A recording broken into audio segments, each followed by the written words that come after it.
Hey there, today we're going to be looking at the Andersen E-Series window.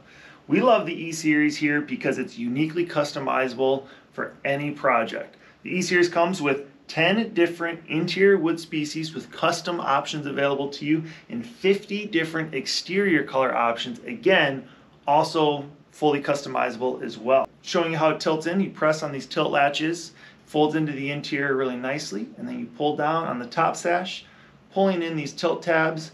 That'll fold it to the top sash to the interior, making for really easy cleaning.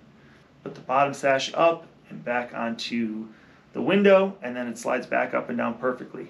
The final reason we love the E-Series window is because it's an extruded aluminum. Extruded aluminum windows protect the wood. It's a real wood window, so you get that old authentic look, but it has that extruded aluminum covering to the exterior to protect and preserve that wood. So it's not only good for you, but the next generation of homeowner as well.